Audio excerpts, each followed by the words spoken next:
মান আহাব্বা শাইআন আকতারা যিকরাহু, কারণ এটা ভালোবাসা এবং মহব্বতের দাবি। আর একজন মুমিনের ভালোবাসা কি এবং কেমন হওয়া উচিত? হযরত নবীজি সাল্লাল্লাহু আলাইহি ওয়াসাল্লাম বলেন, লা ইউমিনু আহাদুকুম হাত্তা আকুনা আহাব্বা ইলাইহি মিন ওয়ালিদিহি ওয়া ওয়ালাদিহি ওয়া আন-নাসি আজমাইন। লা ইউমিনু আহাদুকুম, তোমাদের কেউ ওই সময় পর্যন্ত প্রকৃত মুমিন হতে পারবে না, হাত্তা আকুনা আহাব্বা ইলাইহি, যতক্ষণ না আমি তার কাছে বেশি প্রিয় পাত্র হব, বেশি প্রিয়তে পরিণত হব, মিন ওয়ালিদিহি ওয়া ওয়ালাদিহি ওয়ান নাসি আজমাইন, পিতামাতার থেকে, সন্তানাদির থেকে, আত্মীয় স্বজন, গোটা মানব সমাজের থেকে আমি তার কাছে বেশি প্রিয় না হব, ততক্ষণ পর্যন্ত তোমাদের কেউ প্রকৃত মুমিন হতে পারবে না, ততক্ষণ পর্যন্ত তার ঈমান পরিপূর্ণ হবে না।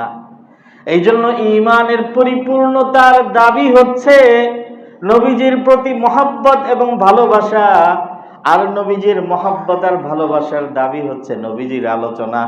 কথা বলেন ঠিক না বেঠিক? এই জন্য রবিউল আউয়াল আসলে তো সারা বছরই আলোচনা হওয়া দরকার, এটা ঈমানের বিষয়, কিন্তু রবিউল আউয়ালকে কেন্দ্র করে অন্ততপক্ষে এই সময়টাতে আমরা আমাদের নবী প্রেম, নবী ভালোবাসা এবং নবীজির মহব্বতকে একটু জাগ্রত করার সুযোগ পাই। আল্লাহ তাআলা আমাদের দিলকে, আমাদের অন্তরকে নবীজির মহব্বতের দ্বারা মালামাল করে দিন, বলেন আমিন। লা ইউমিনু আহাদুকুম হাত্তা আকুনা আহাব্বা ইলাইহি মিন ওয়ালিদিহি ওয়া ওয়ালাদিহি ওয়ান নাসি আজমাইন। হযরত নবী পাক আলাইহিস সালাতু ওয়াস সালামকে যেদিন এবং যখন নবুয়ত দেওয়া হয়, হুজুরের উপরে 5টি আয়াত নাজিল করা হয়। ইকরা বিসমি রাব্বিকাল্লাযী খালাক, খালাকাল ইনসানা মিন আলাক, ইকরা ওয়া রাব্বুকাল আকরাম আল্লাযী আল্লামা বিল কলম আল্লামাল ইনসানা মা লাম ইয়ালাম। এই 5 আয়াতের মধ্যে কয়েকটা শব্দ বড় গুরুত্বপূর্ণ। ইকরা পড়ো, আল্লামা যিনি শিখিয়েছেন, বিল কলম কলমের মাধ্যমে, পড়ো, পড়া শেখানো এবং কলম, পড়া শেখানো এবং কলম।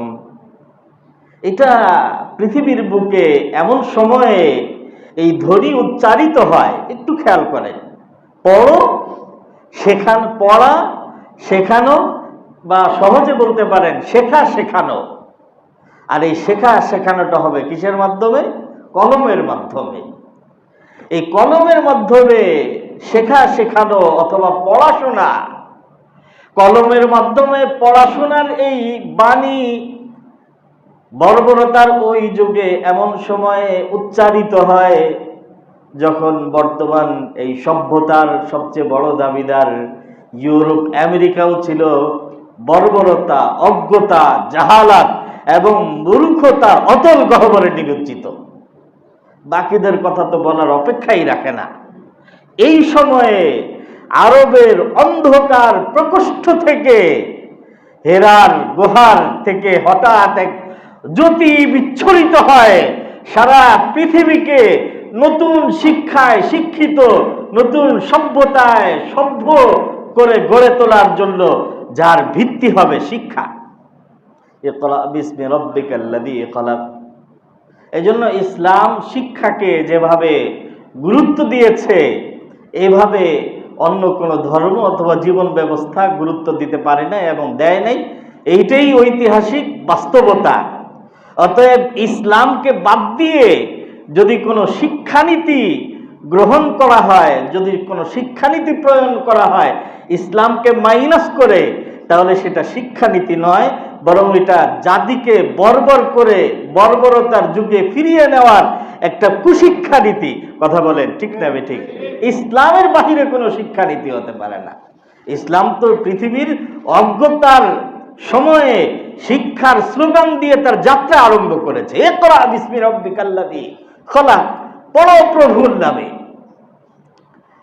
মুহতারাম উপস্থিতি, এই আয়াত নাজিল হওয়ার নবী আলাইহিস সালাতু ওয়াস সালাম বুঝতে পারলেন যে তাকে নবী বানানো হয়েছে। ঘরে এসে তিনি আম্মাজান খাদিজাতুল কুবরা রাদিয়াল্লাহু তাআলা আনহাকে ঘটনা খুলে বলেন। আম্মাজান খাদিজাতুল কুবরা রাদিয়াল্লাহু তাআলা আনহাকে বলার সময় বলেছিলেন, লাকাদ খাশিতু ইয়া খাদিজা আলা নাফসি, খাদিজা আমার নিজের উপরে প্রাণহানির আশঙ্কা হয়, আমি ভয় পাই যে আমি কখন যেন মরে যাই, আমার আশঙ্কা হয়।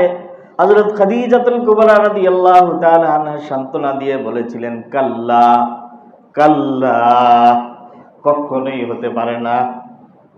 আপনার এই ধরনের ঘটনাকে কেন্দ্র করে আপনি আপনি মরে যাওয়ার আশঙ্কা করবেন, এটা হতে পারে না। কেন? ইন কাল্লা ওয়াল্লাহি লা ইউযিকাল্লাহু আবাদা, আল্লাহ আপনাকে অপমান করবে না। ইন্নাকা লাতাসিলুর রাহিমা ওয়া তাকসিবুল মা'দুমা ওয়া তাকরিজ যায়ফা ওয়া তুঈনুল হাক্কা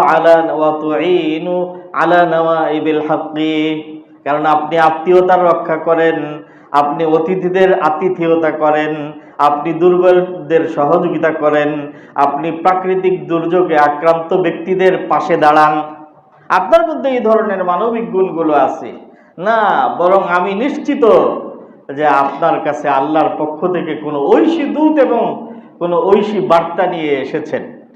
এই জন্য ওলামায়ে কেরাম বলেন যে সর্বসম্মতিক্রমে ইসলামের নারী পুরুষ নির্বিশেষে সর্বপ্রথম যিনি ইসলাম গ্রহণ করেছেন ওই মহিয়সী মানুষটার নাম হলেন খাদিজাতুল কুবরা রাদিয়াল্লাহু তাআলা আনহা। নারী এবং পুরুষ সবার মধ্যে। তো হুজুর আলাইহিস সালাতু ওয়াস সালামের সান্ত্বনার জন্য তারপরেও তিনি নিয়ে গেলেন তার চাচাতো ভাই ওয়ারাকা ইবনে নাউফিলের কাছে। কেন? ওয়ারাকা ইবনে নাউফিল জাহিলিয়াতের সময়ে যে কয়েকজন মানুষ মূর্তি পূজা থেকে যাদেরকে আল্লাহ তাআলা রক্ষা করেছিলেন তাদের মধ্যে একজন ছিলেন ওয়ারাকা ইবনে নাউফিল, সম্পর্কে খাদিজাতুল কুবরা এর চাচাতো ভাই, এবং তিনি খ্রিস্টবাদ চর্চা করতেন। হুজুর আলাইহিস সালাতু ওয়াস সালামের আগে আল্লাহ তাআলার সর্বশেষ নবী কে ছিলেন? হযরতে ঈসা আলাইহিস সালাতু ওয়াস সালাম। তো উনি ওই ধর্মটা চর্চা করতেন আর শেষ নবীর অপেক্ষা করতেন, কারণ খ্রিস্ট ধর্মে আছে, বাইবেলের মধ্যে আছে, ইনজিলের মধ্যে আছে, এই জন্য।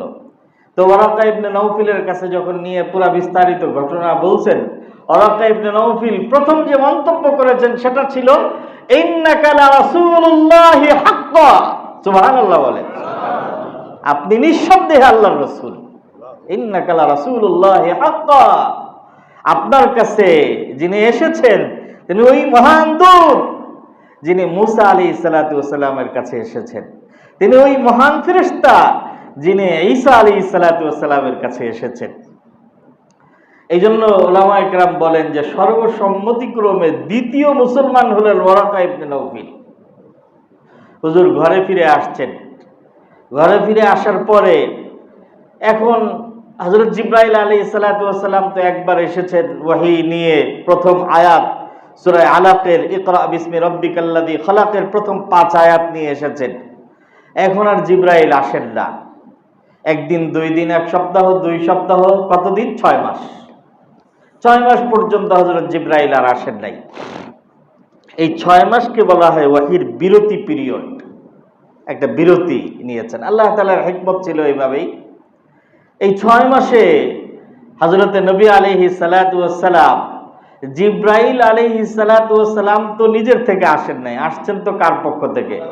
আল্লাহ তাআলার পক্ষ থেকে। তো আল্লাহর পক্ষ থেকে আল্লাহর ঐশী বাণী নিয়ে আসার এবং সেটা গ্রহণ করার যে অপার্থিব আনন্দ, যে আনন্দ একবার নবীজি পেয়ে গেছেন, এখন জিবরাইলের তিনি তো আর আসেন না। 6 মাস পর্যন্ত হুজুর খুব বেচাইন, অস্থির, এবং অস্থিরতার কারণে মাঝে মধ্যে মনে হইতো যে এইখানে ভালো লাগতেছে না, যাই পাহাড়ে যাই, পাহাড়েও ভালো লাগতেছে না, চলে লোকালয়ে যাই, লোকালয়ে ভালো লাগে না, গিরিপথে যাই, কোথাও ভালো লাগে না। তো হুজুর আলাইহিস সালাতু ওয়াস সালাম এই 6 মাস পর্যন্ত যখন অস্থিরভাবে বিভিন্ন ঘোরাঘুরি আর ছুটাছুটি করতেছেন, মাঝে মধ্যে হুজুর একা একা পথ চলতে যখন বেশি বিষণ্ণতা অনুভব করতেন, তখন গায়েবের থেকে একটা আওয়াজ আসতো। হুজুর খুব বিষণ্ণ, আর গায়েবের থেকে আওয়াজ আসতো, ইন্নাকা লা রাসূলুল্লাহি হাক্কা, আপনি চিন্তিত হবেন না, আপনি তো আল্লাহর রাসূল।